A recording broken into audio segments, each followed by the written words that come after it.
Bien, donc j'aimerais donner mon avis sur le tour Unload 2.0. Tout d'abord, généralement, j'aime pas utiliser des gimmicks parce qu'ils sont souvent sur une carte. Et quand j'ai un gimmick dans mon jeu, je ne sais pas forcément où il est. Donc j'ai peur de le faire tomber ou que le spectateur le prenne par hasard, ce qui serait pas génial. Mais Unload, lui, est un gimmick sur la boîte, ce qui permet de l'avoir tout le temps sur soi et de s'en servir que quand on en a besoin. Et c'est ce que je fais, c'est-à-dire que je l'ai tout le temps sur moi, puisqu'il est dans l'étui qui me sert à transporter mon jeu que j'utilise tout le temps.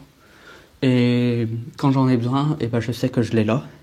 Et comme je l'ai tout le temps sur moi, je m'en sers très souvent du coup.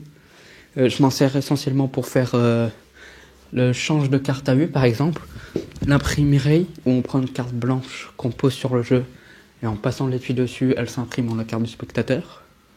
Ou la carte à la boîte, où la carte qu'a choisi un spectateur est signée, apparaît dans la boîte que le spectateur tient depuis le début dans la main.